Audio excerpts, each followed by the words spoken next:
Subscribe to our channel by clicking the subscribe button.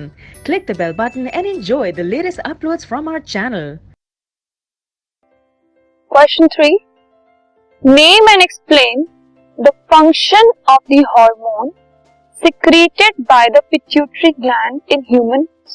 Human beings के अंदर pituitary gland में से जो हार्मोन सीक्रेट होता है वो कौन सा हार्मोन है और वो किस लिए काम आता है.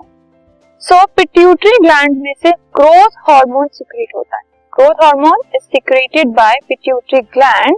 अब ये किस में हेल्प करता है ये आपको उसके नाम से ही पता चल रहा होगा.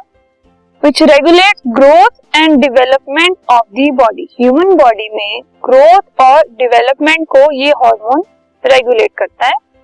अगर चाइल्डहुड में इसकी डेफिशिएंसी हो जाती है, चाइल्डहुड में की अगर हम बात कर रहे हैं उस केस में, उस सिनेरियो में अगर ग्रोथ हार्मोन कम सीक्रेट होता है बॉडी के अंदर तो इट लीड्स टू ड्वार्फिज्म. मतलब ग्रोथ प्रॉपर नहीं हो पाती और हाइट छोटी रह जाती है. ठीक है, ग्रोथ और डेवलपमेंट कम होती है अगर इसकी डेफिशिएंसी होती है तो. और अगर चाइल्डहुड में एक्सेस में सीक्रेट हो जाता है ये बॉडी में तो एक जायंट बॉडी साइज होता है. मतलब वो नॉर्मल से ज्यादा बॉडी साइज जो होता है वो बड़ा होता है.